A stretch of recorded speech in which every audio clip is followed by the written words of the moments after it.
Hello, everyone, and welcome to NASM Live. My name is Steve Myers, and I'll be your host today. We have a very special guest and a dear friend to NASM and AFA here today, Jana Webb. She is the founder and creator of Joga. Hi, Jana, and thanks for being here. Hi, Steve. How are you? I'm doing great. How about yourself? I'm good. Just up here in the snow in Canada. And we're down here in the sun in Arizona, so at the opposite ends of that continuum. Everyone tuning in, I'm sure, is interested to find out what Joga is. Catchy name. Lots of people think they know what it is, but we would love to hear from you what Yeah. Joga is, how Yeah. you created it, why you created it, and just kind of start to share your story with us. Awesome. So Joga is my rendition of yoga that I've taken the last 15 years to create. It didn't happen overnight. It was never planned. But essentially, the original tagline was yoga for jocks.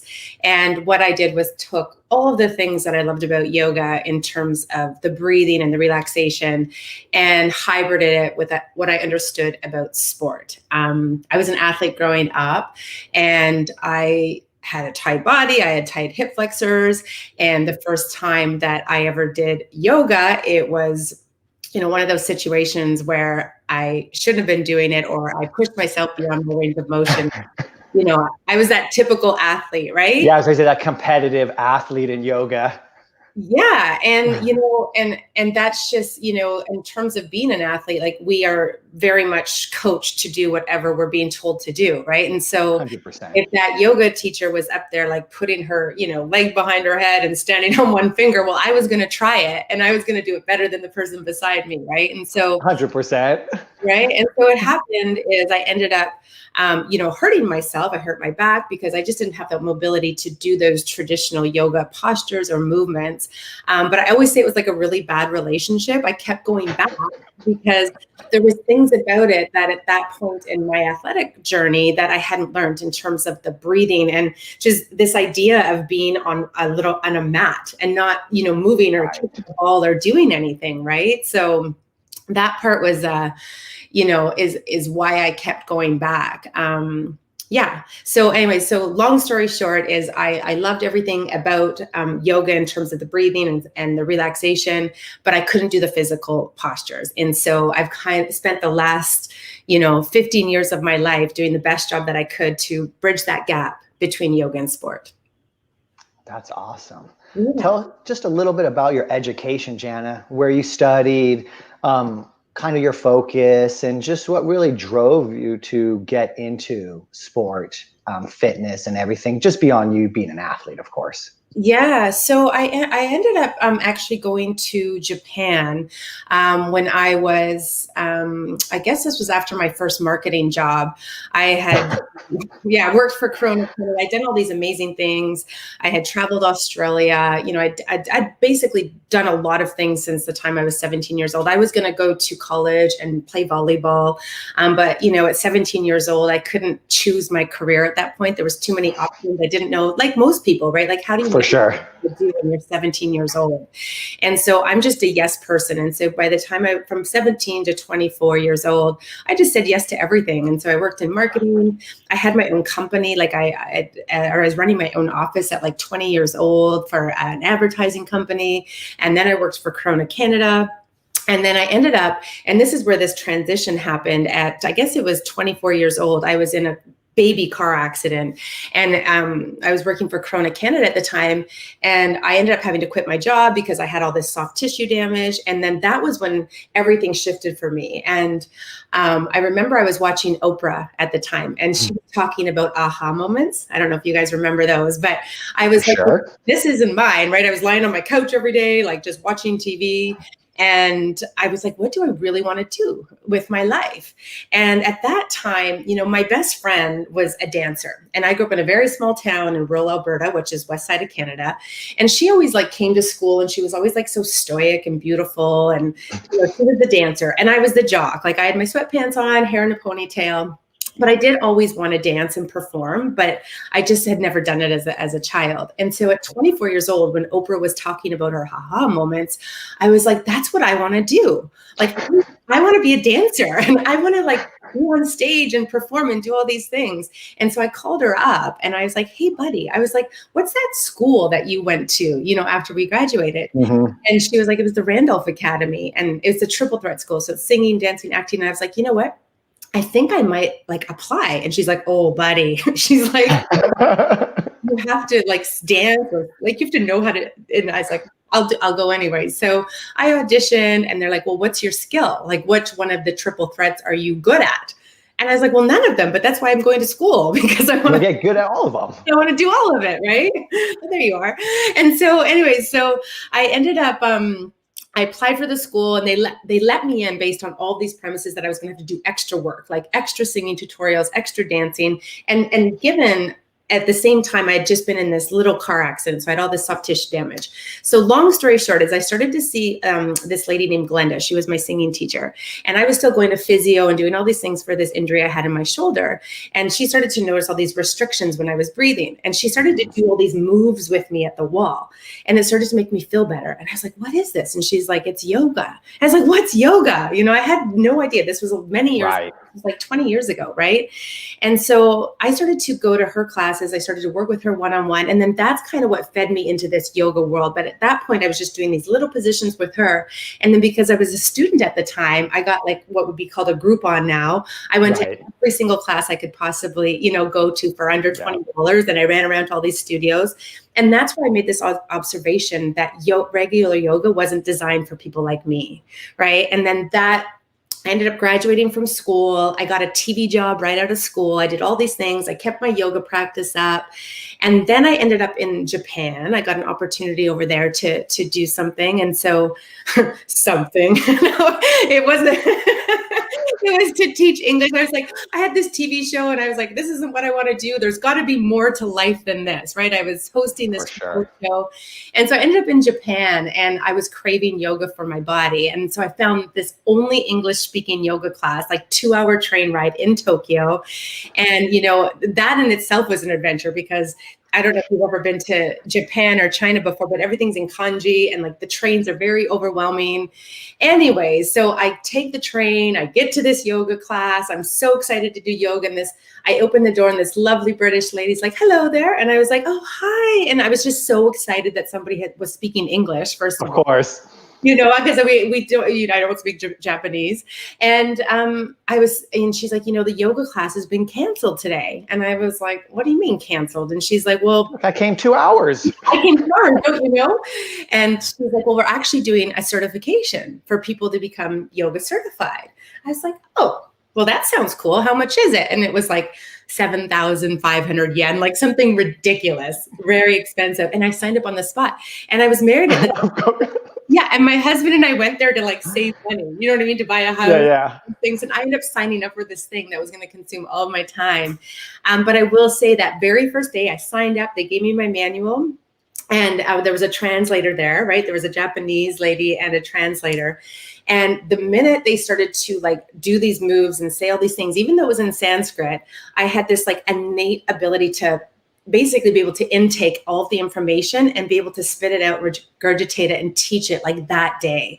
And that was that moment where I was like, I found my home, you know, like I found where I'm supposed to be. I had no idea about Joga or eventually working with athletes, but all I knew is that I was designed to work with people's bodies. And I didn't know what that meant at that point. Yeah.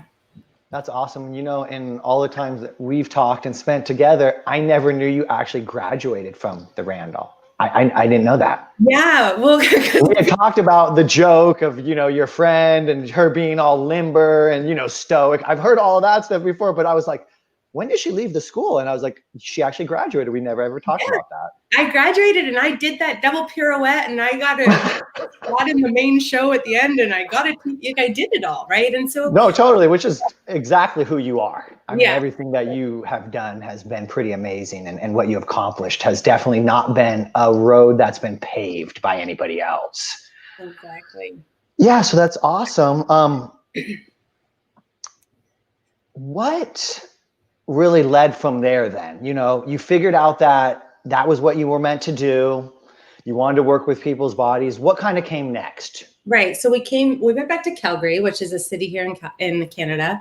And, I think like anyone, when you get a new certification, right? I know lots of people are transition into personal training or health and wellness, and you're excited just to do it. Right. And so I was just looking for work as a yoga teacher anywhere. And I remember going down to the studio by my house, and I was so excited. I was like, I just got back from Japan. I've graduated. I've got this thing called Ishta Yoga. And like the lady who owns the studio literally looked me up and down, and she's like, yeah, we'll call you. And like slammed the door in my face. And I was like, oh my gosh, I didn't know that being a yoga teacher was going to be so challenging. Like, really? And at this point, you have to understand, I already had a huge advertising job. I was making a ton of money, right? Like at a very young age. And I was very successful at a very young age. So for this woman to tell me that I wasn't going to get a job in her studio kind of fueled some fire in me. So I was like, okay, I'll do it on my own. And so I made a little like sign. I rented some space at a community center, and I was like, yoga with Jana. And I just got like 5 people to sign up at a time. Like it's $5 a pop. And that's where I started to do my practice until I answered an ad in the paper, and they were looking for a yoga therapist at this place called Innovative Fitness, which was, like a boutique physio, personal training, wellness center. And so they're like, come in for the interview, and I got the job. And so that's really where my learning unveiled itself, in that I was surrounded by all these people that knew way more than me, right? And this is kind of been how I've presented myself to the world, is that I don't have a degree in, kinesiology. Like I don't have all these things that other people have, but what I've done is I've surrounded myself by really smart people, right? And done a lot of homework, in that if I didn't know, if somebody came in to see me and they had something wrong with their spine, or I didn't understand the words they were using, first of all, I would use my resources, right? And that job is where I learned everything, because I would see 10 to 12 people. I was like in a private studio where I just worked, you guys know, right? Hour after hour, just doing your time, right? And working with a whole bunch of different bodies. And then when somebody came to me and they had like an injury or they had something wrong, I was like, oh, I'm not trained in this. Like I didn't learn that in Japan. And so what I did was I Googled, right? I bought books, I asked people. And the biggest thing was I communicated with the people that I was talking to or that I was training. And that, I would say, is probably my biggest skill, is really getting people to tell you how they're feeling in the moves or in the positions or in the relaxation, or all the things that I was doing. And I gained a lot of information from that. So that was in Calgary. And then, there was a time there I was teaching at a yoga studio, and somebody called the yoga studio, and they were looking for a yoga teacher for the Stamps. So it was this guy named Brent Monson, who was the strength and conditioning coach for the Calgary Stampeders. And I remember, I think it was at the yoga studio or at Innovative Fitness, somewhere in there, someone said, hey, would you like to go and do this? And I was like, I'm a yes person. I was like, sure, I'll go do that. Right. Will you share who the Calgary Stampeders are? Yeah. Just with everybody, so they know. Yeah. So they're like, it's like our version of the NFL. So it's the Canadian Football League. Fantastic. So football team here up in Canada. That was in Calgary. Yeah. And that's where everything began in terms of the creation of Joga. Well, let's talk a little bit about that, because I've heard this story, and it's an amazing story. And to be honest with you, at the end of this first session, you really had a choice. I feel like when I've heard it from you, is that you could have just decided, I didn't do this great, or you could have decided to do what you did. And so I just think that it would be really beneficial for the audience to hear what you decided to do and how you pivoted at this moment and made the most of it. Yeah. So in this moment, I had all of these big football players. They're looking at me, I'm looking at them. And first of all, I didn't know even how to manage that. I didn't understand, even what my job was that day. I was just told to teach some yoga, right? And you just said yes. Yeah, I just said yes. And then it was like, oh my gosh, I don't even know what I'm doing. And this video is obviously a little bit years later when I knew what I was doing. But everyone like was talking. I didn't know how to manage the room. And then when I started to take them through the postures, I was like, these guys can't do this. Like they're like me when I first started doing yoga, right? And so it was in that moment. And to be honest, like that first session, in my opinion, failed miserably. Like they didn't know any different, right? But I did, because I could see them struggling and I could see the frustration on their face. I think a few guys just walked out, right? Like, gosh. I was like, but of course, because like athletes like to be good at what they're doing, right? Of course. And making them successful in those postures, it was hard for them because their bodies just don't move that way. And that's when I had that like moment where I was like, oh my gosh, who's doing this? Like, I'm an athlete. Who's bridging the gap between yoga and sport? And that's where this journey became, where I just invested everything. I had no idea what I was doing, right? I just was like, I'm going to keep saying yes. And I'm going to keep observing. I'm going to keep communicating with the athletes. And through that, this program started to unveil this thing called Joga, which is, not only the hybrid of science of breathing and relaxation, but I basically took this Eastern, thing called yoga with words like Virabhadrasana 2 and Vrikshasana and chakras, right? Like words that athletes didn't understand. I started to translate them, first of all, into a vocabulary that they understood. So I could get them to, move, right? Of course. They don't know what Virabhadrasana 2 is. Like, they're looking at me like, like, who are you talking to? Right. Right. And with their packed schedules too, and with how much training they do, they're not really coming into these things with a learning or growth mindset. It's more of a help me get through this, help me feel the way I expect to feel so I can move on. Exactly. And the thing that I've learned, and it's been highlighted in my career, is athletes, their time is so valuable because this is their job, right? And so it's not like somebody's just coming to a yoga class and they just want to like check out for the day. Like, they're coming to this to be better or to recover. Like, it's part of their training protocol. And that, has been a huge I guess, learning curve for me, right? Is I love it so much, right? That doesn't necessarily mean that they're going to love it as much as I do. And so for them to love it, I had to change a lot of things, right? I had to, first of all, get them to understand what I was asking them to do. And then the second thing I had to do was I had to make the movements cohesive to how they were moving on the field, in the weight room, right? And so I always say this when I'm talking to like an NBA team or whoever I'm pitching to. I say to them, have you ever seen your athletes stop mid-court or mid-field and do a tree posture, right? And the answer is always no, right? Because athletes are never in that static position, right? And so what I started to understand is these athletes, there's a cadence to sport, right? There's always like 3 to 4 moves, and then there's like a pause, and then there's some sort of physical move or transition or play. And so, well, if I took that kind of understanding of what sport looks like on the field or on the ice or on basketball, and I just started to take these moves and just made the cadence match how they move, that was, where I started. And then I even took it one step further and started to finesse it into actual like biomechanical features of what I saw in sport, right? I would just be like, oh, when they stop and they jump and they catch the ball, like one leg is in flexion, one leg is in extension, and their spine's in rotation. Like, so understanding like that 3-dimensional plane, right? And then, taking these moves and evolving them into moves and positions that they were already doing. So then when I started to implement this into these sessions, they were more responsive because their bodies knew these positions. And like I said, athletes want to be successful, right? And so we make them feel successful in their bodies.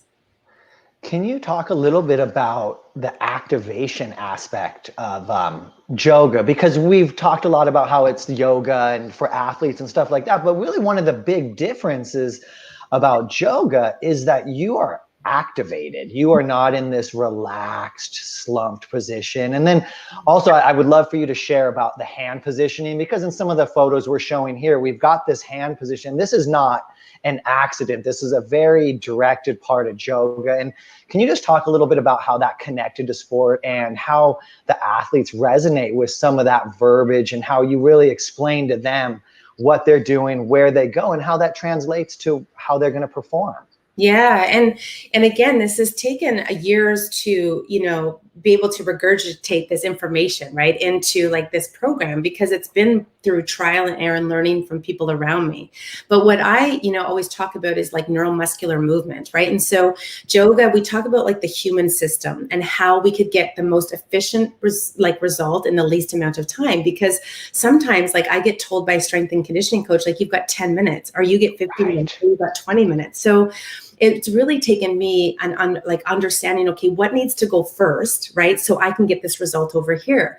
And they're dictating what that result is, right? So if it's activation, I'm doing something different.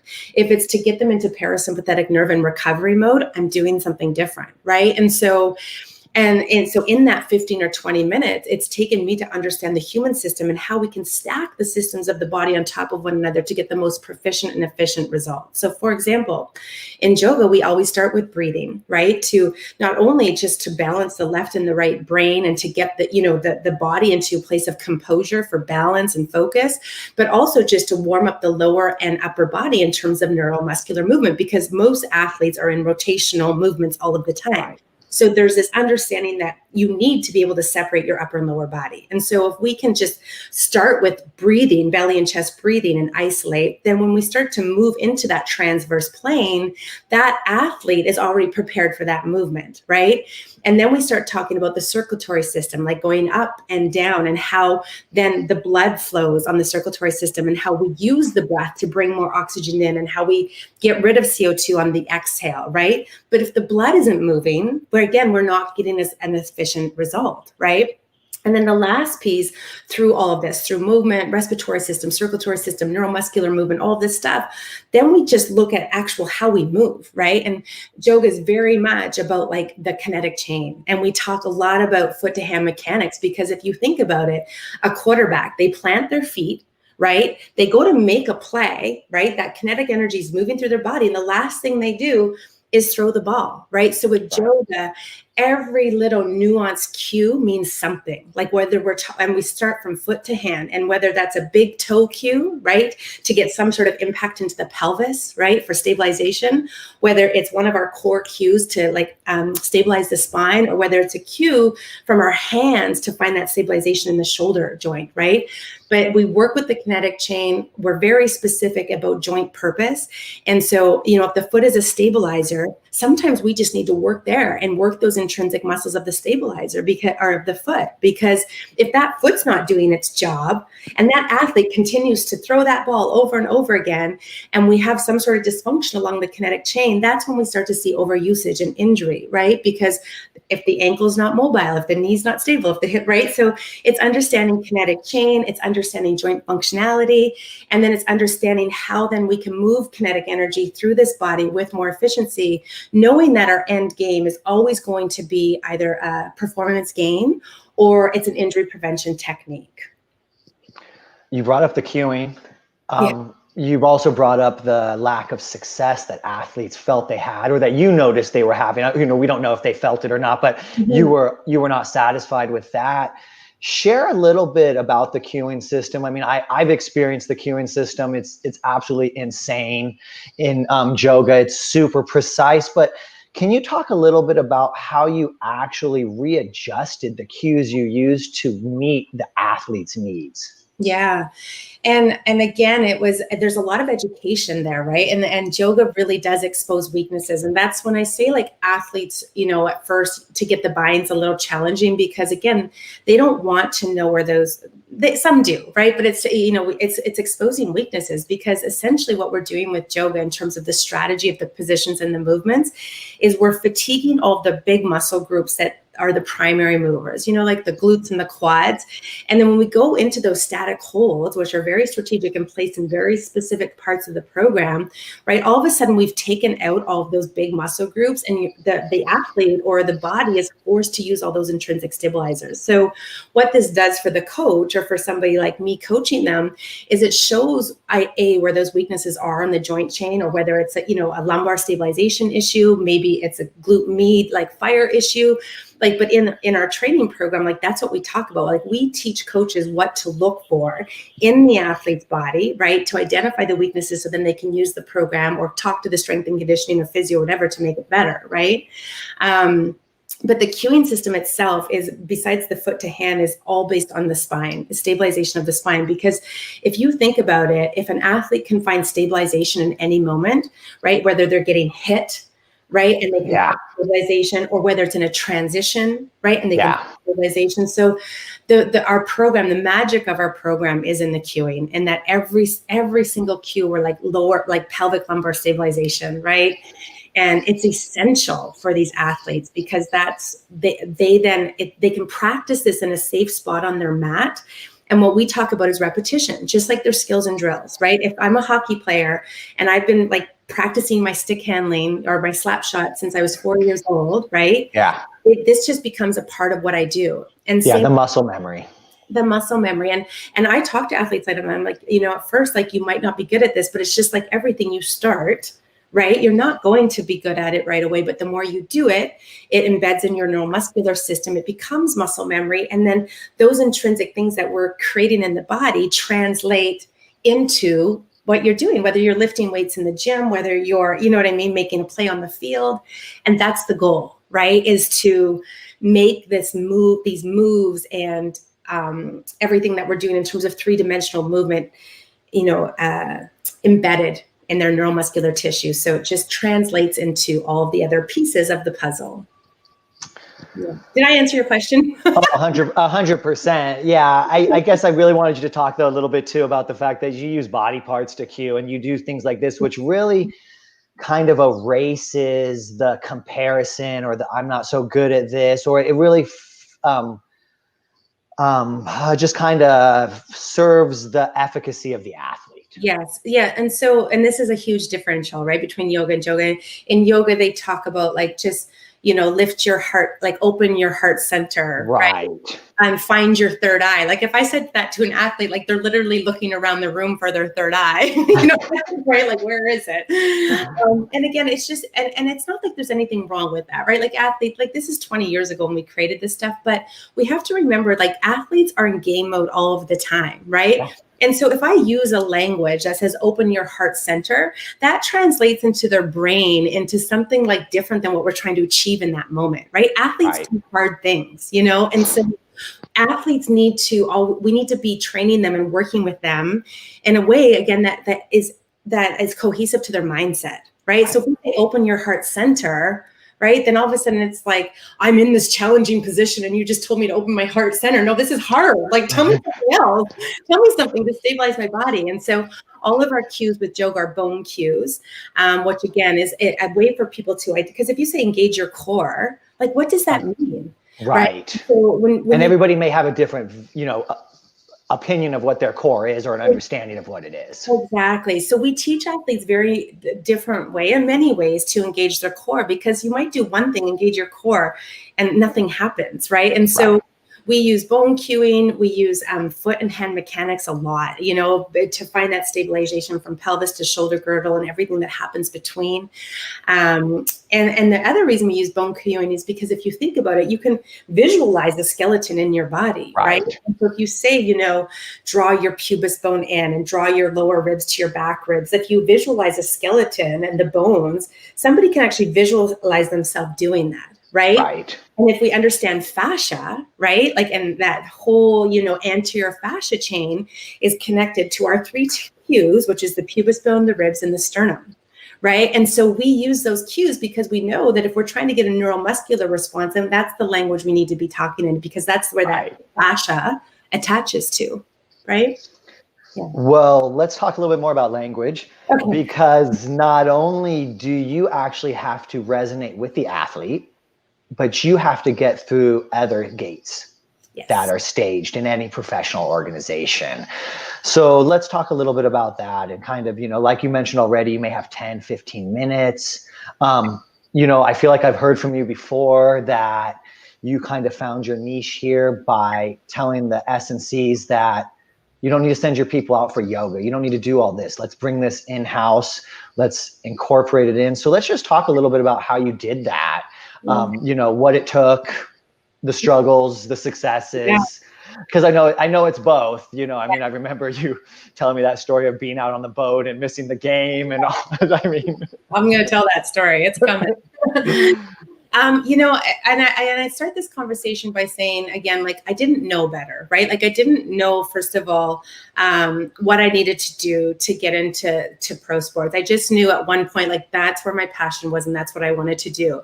And did I know how I was going to break those barriers? Absolutely not. But I'm a creative person and I'm always like very strategic. Like my program's strategic, like my life is strategic. Everything is strategic. I learned that at a very young age, in terms of my marketing background, et cetera. And so, and it didn't change when I was like, okay, if my vision is to train that athlete or that team, how do I get there? Right. And so my very first opportunity was with this team. And I learned very quickly that my relationship with the strength and conditioning coach was very important, right? Because he's the one that opened that door for me. Right. And so I needed to first understand his job, right? For me to be able to sell what I was doing to him. And so I became very invested in all of the people in the ecosystem of sport. And I started to look at what the strength and conditioning coaches were doing and how they were training their athletes, right? So then I could better speak to what they were doing. And one thing I will say about pro sport is everyone's very guarded and protected because they've worked their butts off to get to where they are. So it's not like you're just going to hop in and be like, hey, I've got this thing. They're going to be like, who are you? Yeah, right? well, they also feel threatened too, because I mean, there's very, very limited positions within those organizations. Absolutely. And so I learned to respect that very early on and not undermine, but more understand their job and their demands. And so again, that became about qualifying. And I say this a lot, like in terms of, the people you train, ask a lot of questions. And then when it came to me working in sports, I just needed to consume myself with everybody else's jobs by asking questions so I could understand what their day-to-day was and what their goals were, so I could piggyback on what their goals were, right? And so, for example, with this, what I learned eventually was like with a strength and conditioning coach, like their athletes need to lift a certain amount of weight. They need to be able to do a deadlift this way. And I was like, well, listen, if we can get a little more hamstring mobility in your athlete and a little bit more hip hinge, they could probably lift more weight. Right. And so so again, it came to me understanding very specifically how my program could make their program better, not replace it. Just it's actually complement and fit into the ecosystem and actually supporting all the other professionals and other roles in there. Absolutely. And then that led to, me working. And I learned this actually from an MBA strength and conditioning coach, Bill Burgos. And he they were in Toronto. He was with Orlando Magic at the time. And we were sitting at the Ritz Hotel. I was about to train his athletes, and this would have been my first time ever working with his athletes, right? They're on the road. So it's important, right? Because they've got a game the next day and I need to know what I was doing. And he talked about periodization periods. I was like, what's that? But I'm being complete, like, I'm not a strength and conditioning coach. Right. Like most of your NASAM, you know what I mean? Yeah. And like certified trainers at that time, right? Like this is many years ago.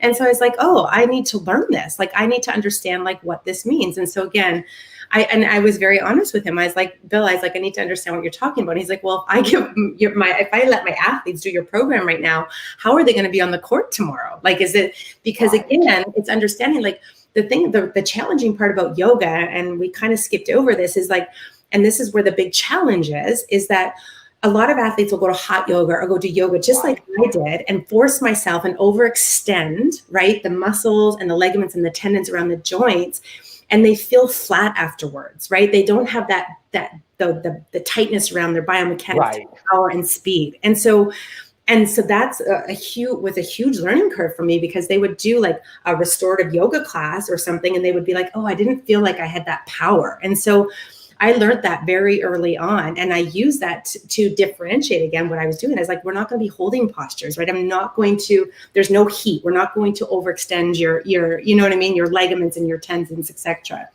And so he was concerned about that, probably because, you know what I mean? He was probably like, oh, this is a yoga form and I don't want athletes loose on the court tomorrow, right? And so that's where again, the program was what it was. It was already fast twitch and whatever, but I really needed to, again, wrap my head around like what he was saying to me, right? And being very honest and being like, this is what I did. I was like, Bill, why don't I take you through the session so Right. And this has been a huge piece of my success, is always, if you are going to hire me to work with your $25 million asset, I need you to feel it in your body first. So they could then articulate to their athlete, to their team, to the performance, head of performance, whatever it is, what I was going to be doing with that asset or with that person.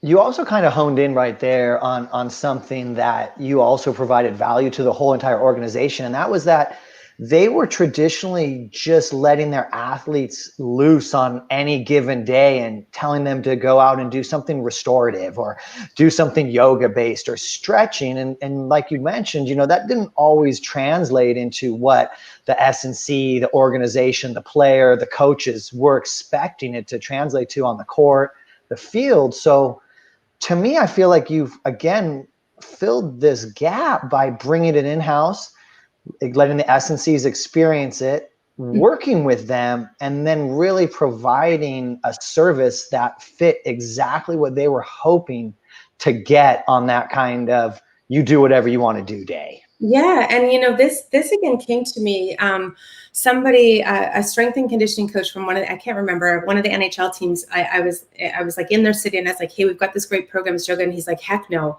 I don't want my athletes anywhere near yoga. And that's where it occurred to me. I was like, there's no governing body of yoga and sport. Right. And it's nobody's fault. It was just like yoga was trending, right? You've got like LeBron James doing it. You've got all these like athletes doing it, but there was nobody there to like the gatekeeper to say, this is safe for you. Don't go don't do hot yoga. Don't you do it? Maybe do this off season. Maybe don't do this before a game. Right. So it occurred to me that there was this lack of education, right? And so it's like, well, this is where we need to live, right? We need to be the governing body of yoga and sport, so that anybody that's going to risk, right, giving their athlete the suggestion to go do this type of modality would at least know that yoga teacher, whoever that is in that movement space or strength and conditioning coach, whoever it was, would be safe. Right? Because we're always mitigating risk, right? I can't impact the player, right? I'm not taking that risk. That strength, you know what I mean? So we've really harnessed in on that, and we're there's this huge gap in the industry of pro sports, to be quite honest, where there is no government. They're just going to Google, just like I did, right? Like right. Cheap yoga classes in the area, because I was a student at the time, right? And all these things pop up, And I always tell this story here about my son. My son is now 12 years old, and he's been playing hockey since he was 3. We're in Canada, so it's like football in the US, right? And maybe like 20 years old, he gets a scholarship to Harvard. This is mom's wish. And so Harvard, and he's like playing hockey, and the strength and conditioning coaches hear that yoga is good for recovery. So he's like, you know what? Well, you looked flat on the ice today. You should go do some yoga. So Will's like 20, he's never done yoga, and he just Googles yoga in Boston or wherever, right? And he just goes to a yoga class, right? And maybe that yoga teacher's just, they're doing their thing, right? You have no idea. They're just doing their thing. Yeah. And all of a sudden Will's like holding a position for like a minute. Maybe it's hot yoga class, right? And then if you think about it, little Will, who's been doing all of these skills and drills, right, since he was 3 years old, all of a sudden gets into this yoga studio where it's a completely different thing for his body, right? Right. And then he goes on the ice the next day and maybe he like pulls something, right? Pulls a groin because he did, you know what I mean? He held that side lunge for too long, or right. He feels flat because all of a sudden for 18 years, he was doing all of these things for his skills and drills, which required like proprioception and fast twitch and power and speed, to then at 20 to get thrown into this environment for his body that was completely foreign, right? Yeah. And this is the conversation that needs to happen between yoga and sport. Right? Like there really needs to be an education or an educator around this topic. Yeah. That's fantastic. Yeah. I always say that Joga gave up success where other companies would have never done so. I don't know if you just want to talk a little bit about that and how that was driven by your passion, but then also how that kind of fueled your success. Because I think a lot of our listeners out there may be new service professionals, maybe new to the fitness world, or they may be in a time of transition trying to think of where can I expand? How can I diversify? And, you kind of did the opposite, Jana, but what you talk about and the way you tell that story, to me is very meaningful, and there's a lot to be shared there with our other professionals. And I think that, you know, you've been talking a lot about it on the what you've done afterwards, the success you've got with the S&Cs. You learned their language, you found the niche, you know, you did all this stuff, you kind of solved their problems with your solution, but you gave up stuff like a Joga house, like formats for the everyday person and other things like that. And I, you know, if you wouldn't mind just sharing a little bit about why you did that, and then how that ended up really focusing you into where you are today. Yeah. And, you know, when I was talking about like get clear on that end vision, right? Yeah. And get clear on that picture and what it looks like for you. You know, sometimes it has to be muddy first to be able to sift through that. Right. And what I mean by that is, you know, we get pulled, or we get, you know, there's this magnifying glass around, like, you know, making a bunch of money and going mainstream and doing all these things that you would think would breed success, right? Right. And then when you have business people and mentors and investors saying, you know, pro sports is such a limited market. Like if you took your program and took it mainstream, like think how much successful you could be and how much money you could make, right? Right. And so I went down that path, you know, and I took the investors' money and I built a Joga house and I built a studio, and it was a completely different market. You know, I thought the athletes, when they would come into Toronto, would come to my studio, but I should have known better, because it's one more step in their day. They're not doing that. Right. You got to go to them. You got to go to them, right? I've always gone to them. It's always been a service business. And to be honest, as much as I tried to wrap my head around this, and I say this with the best intention, I wasn't passionate about, you know, training the Yorkville mom who just wanted her butt to look good for a bikini. Like, it just wasn't where my passion was, you know, and it was really hard to be honest about that, because there was a lot of money invested in this space, and I built this beautiful studio and I closed it. And it just, where if you're not being authentic, and you're doing something, and for some people that's the dream. I've got my space, I'm going to go to, I've got my clients, and I'm going to, you know, like just do group classes and train in some people, and that's amazing. It just wasn't where my passion was. And it's interesting, because I think there's this whole voice about finding authenticity, and when we talk about being authentic and finding authenticity, like, how do we do that? You know, and it is about trusting those little voices in your belly. And it is about doing the things where, you know, it's 10 o'clock at night and you're still working, and you're like, it feels like it's 9 o'clock in the morning, right? Right. Like, those types of days happen for you. That's probably where you should be. You know what I mean?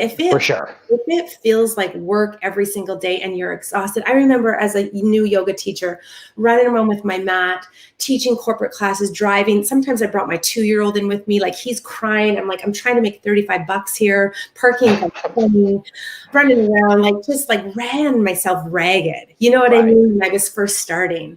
And what you have to do, you know what I mean? You have to like try all these things. I tried to do the corporate thing. I tried to have the studio. I tried to do all these different things to come full circle to understand that's not what I'm doing. What I'm passionate about is watching an athlete that I've trained on the quarter of the field, and just, you know, seeing how, you know, the program in terms of the breath and the relaxation, everything that we do, maybe it made a difference for them. You know what I mean? Maybe. And obviously in cohesiveness with everybody else that's working with that athlete or that team. But I was like, that's what I'm passionate about, right? Having my son's team do Joga, and like they win a championship in Montreal, you know, and we're doing Joga in their room, and they're like 12 years old and they're stoked and they win, you know, like for sure. It always goes back to the athlete. And so I, you know, and it's a hard lesson to learn. Most of the things I've learned have come with like huge ups and downs and lots of risk, right? Because could have I made that studio worked and made a lot of money? 1000%, right? But well, it wasn't that it was unsuccessful. And I just remember when you told me you shut it down, like I wasn't sure how to respond. And so I responded the appropriate way. I was like, oh, Jana, I'm sorry to hear that. But then it was not that message from you at all. You were like, oh, Steve, this was the best day of my life. Yeah. Like this opened everything up. And to be honest with you, Jana, since that day and watching the success you've had since then on your journey, I mean, it's twofold, tenfold, whatever. I mean, it's night and day difference, black and white difference, whatever the analogy you want to use. I mean, Joga has been so successful since then. You've become such a happier person. I mean, like every time I see you, you just are full of energy. And, we spent 4 days together at Red Bull, and, all 4 days was amazing. So I agree. I agree with everything you did. I just remember thinking as an outsider, oh geez, like this must be a really hard day for you. And you were like, oh God, this is the best day of my life. Yeah. Well, and it's just like the purpose became so crystal clear. And it is interesting because once you make that decision, I feel like the world kind of gives you everything that you need to move forward in that path. Like if you're trying things and they feel really hard all the time, it's probably not the right space or the right spot or, the right time. Like I truly believe that the world gives you the things and the people and the experiences when you're ready for them. Right. And so did I ever stop working through all of this? Heck no. I'm the hardest worker. Like I work, my dad's a farmer, like he taught me this, like you work and good things will happen. But there's also a difference of working really hard at something you don't like to do and just working because you love it so much that you can't, no days feel like work. Right. And so it really was when we closed the studio and that's when I really harnessed my program. And I was down with the Houston Rockets, and the head of performance down there gave me the biggest compliment ever. He did my certification. His whole team did my certification. And there you are with some of the well-known Rockets. And that was the physio in there. Like he made everyone do the program. So again, those athletes again that are worth a lot of money, like everybody in the team knew what we were doing. And that I would say with the Houston Rockets was my biggest like moment where I was like, I've got this. You know what I mean? If the head of performance from the Houston Rockets, who works with one of the best NBA players in the world, is endorsing my product, right? Yeah. And asking his athletes to do it, right? Yep. That was a game changer for me. And I'm forever grateful for Javar because he's one of these strength and conditioning coaches that has an open mind.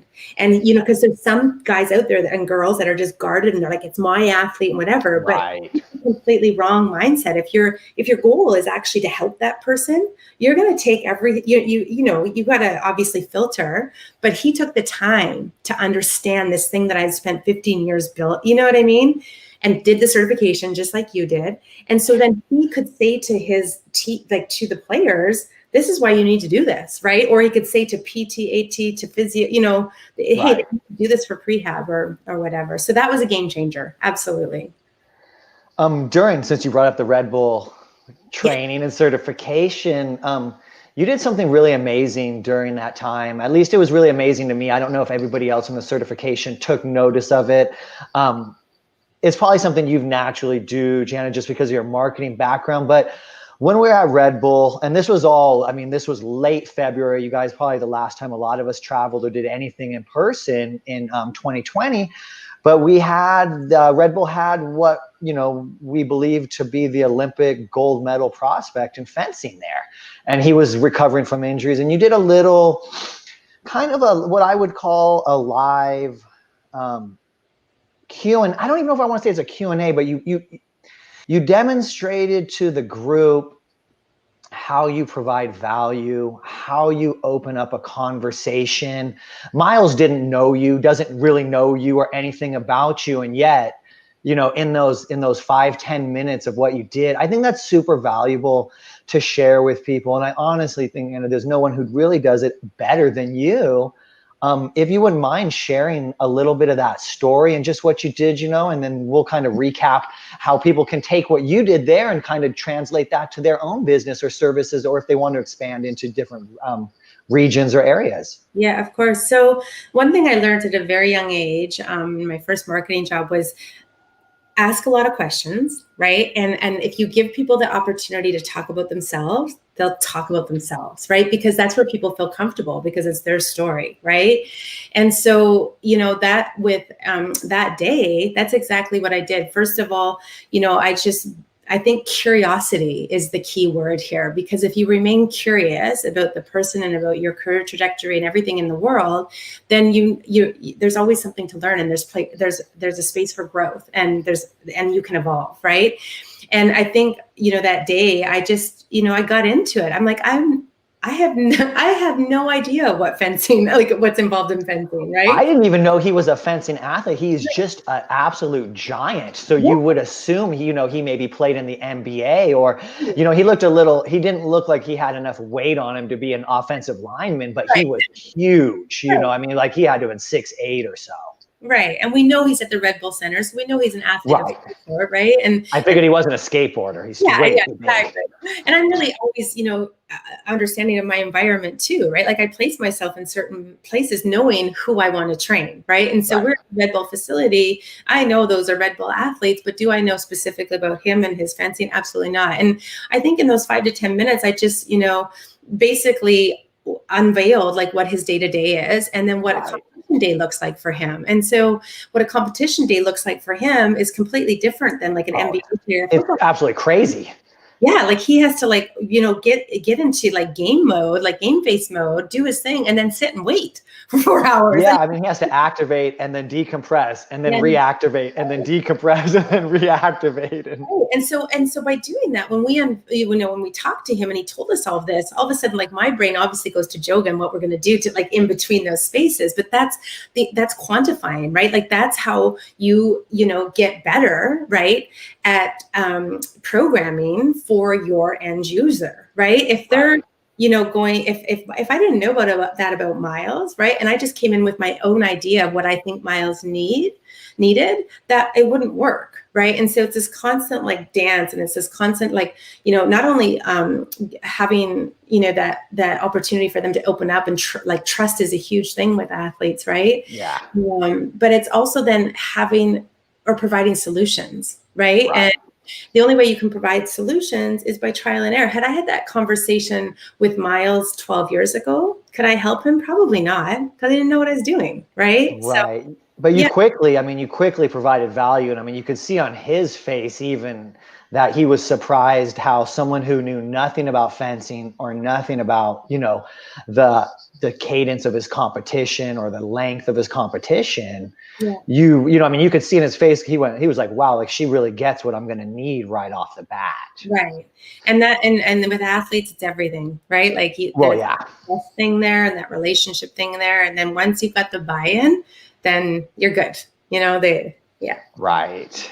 Yeah. Well, that's awesome. I mean, we're kind of getting here to the end. I definitely want to leave some opportunity for questions, but Jen, I was just wondering if you wouldn't mind sharing with just people out there, are there things that you do every day or, mentors? I know you've mentioned some here or there, but I mean, you've been really successful since you've shut down the Joga house. You've definitely talked about how you don't want to battle too much. And if you're battling too much, maybe it's not the right space for you. But let's be honest, it hasn't been just success after success. There's been failures that you've had to overcome. There's been instances where you have, let's say it could have been perceived by an outside person that you didn't show up for things or something like that very early on, even though they were out of your control. Yeah. But like, what do you do to get past that? We kind of have that be your best self slide or so, how do you just keep yourself going, Jana? Like, how do you, keep your positivity, staying motivated, you miss that opportunity in the owner's suite, you know what I mean? But like, that wasn't the end of it. You know what I mean? Like, so maybe just share like some of the things that you do, just which really makes you mentally strong and just keeps you going. And, some of those things, I mean, we've all been in quarantine and it's kind of a weird time for everybody. So, that stuff's always really well received. Mm-hmm. Well, one thing that I do, and this is something I did learn from my yoga practice in Japan, is I meditate every day. And by just, closing my eyes and doing breathing and meditation, it really helps me identify, what my drivers are. And I think that's really important to find out for yourself. It goes back again to figuring out your authentic self and what gets that fire in your belly. It's different for everybody. And, unfortunately, and I do a TED Talk about this, but about social media, is that if you're trying to be somebody else or do something that somebody else is doing, right, it didn't come from your brain. It didn't come from your belly. It's not going to work. Right. And that, you know, it's great to have role models and mentors and things to aspire brands to be like, etc. But at the end of the day, it really comes down to your authentic self and what your drivers are. And the only way that you could figure that out, and just like I did, is trial and error. And again, like, I didn't find this career path until I was 25, 26 years old, or 27 years old, right? So I was doing all these other things prior to. So I think, you know, there is no right way, right? I just think, like, when you wake up every single day, you just need to be honest with yourself and ask the questions, right? Is this really the, you know, the, if you could freeze frame a picture in your brain of what your life should look like or be like, or what you want to feel like in your life, is that what you're doing today, right? And if it's not, then, you know, there's this whole thing in my slide about taking risk and being fearless, right? Like, it's your. And, you know, I'll bring this You've up. been fearless at certain points. I mean, I don't know, Jana, if I would have made that phone call to that owner and pushed your way back in because you were stuck on the boat and the game times, you know what I mean? Like, when everything was said and done, I mean, you really, you know, that was really just kind of being fearless, just sucking it all up. And I mean, I understand why you did it. You were probably, at that point, you're probably like, well, I can do this or I can do nothing. And to be honest with you, if I do nothing, it's not going to be worse than doing this. That's right. Yeah. But nevertheless, Jana, like, you know, I mean, it was risky. It was fearless. But when everything was said and done, you benefited. Yeah, I benefit, and again, I put myself out there, right? And I think, you know, I'm just like everybody else. I've got fears, and, you know, I'm not as confident as I could be all the time, and I'm scared of being judged. But, like, you know, I always say, like, people are like, "Oh, how did you get successful?" And I was like, "Well, I was basically like a stalker. Like, I just, like, you know, like, I waited. I found out. I was like, okay, if I want to, like, train the Toronto Maple Leafs, or, like, I'm in Toronto or the Blue Jays, like, where do I find these athletes? Like, how do I get to them, right?" And so I just found out that they were training at this hotel, and I just, like, sat in the lobby and, like, waited and talked to them. And, like, I just put myself, like, in the story you're talking about. I wanted to meet the general manager of the Toronto Maple Leafs because I thought, oh, that's how I need to get the job, right? And so I showed up at an event that he was at and gave him my business card and had a coffee, and he invited me to a game, and I missed the game, like, because you're stuck out on the boat. Because I'm on a yacht. I'm, like, new to Toronto, and friends invited me to go on a yacht. So I said yes. And then I missed the whole thing, like this. And I was like, oh my gosh, how to make this up? And then I flew to Las Vegas, right, to make it up. And so, did I really know what I was doing? No, but I just knew that I had to put myself out there to do something different and unique, right? And so, and it's scary. Of course it's scary, right? And of course, you know, there's been lots of sacrifice, right?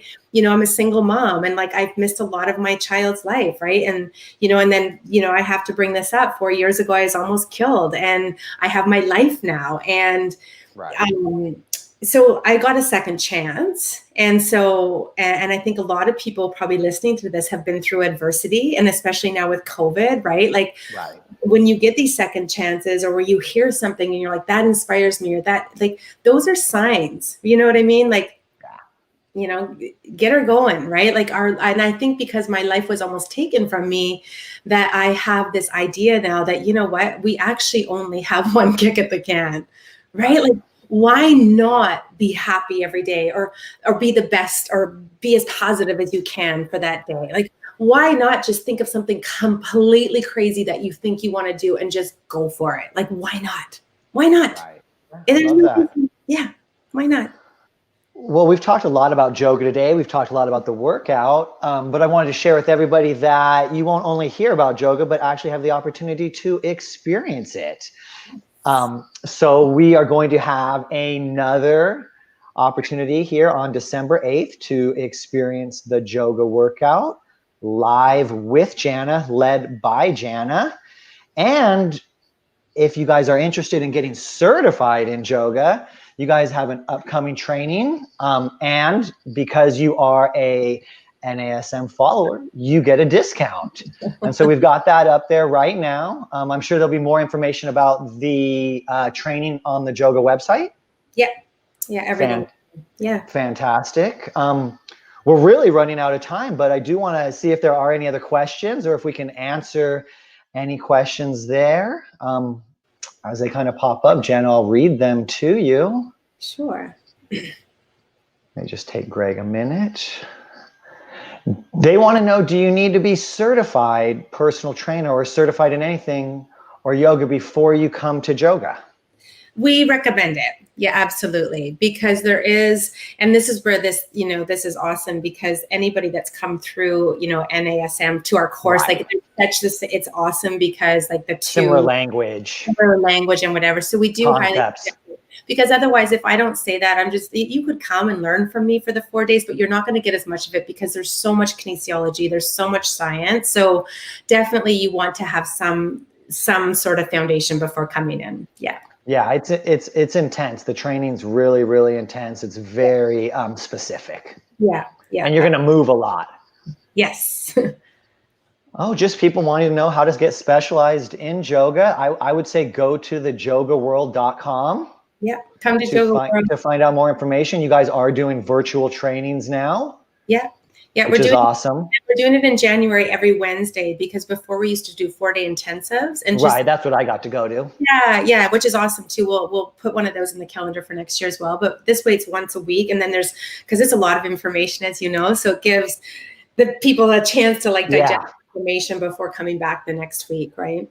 I know I wasn't doing my homework at night because it was too much homework for me to do in one night. Yeah.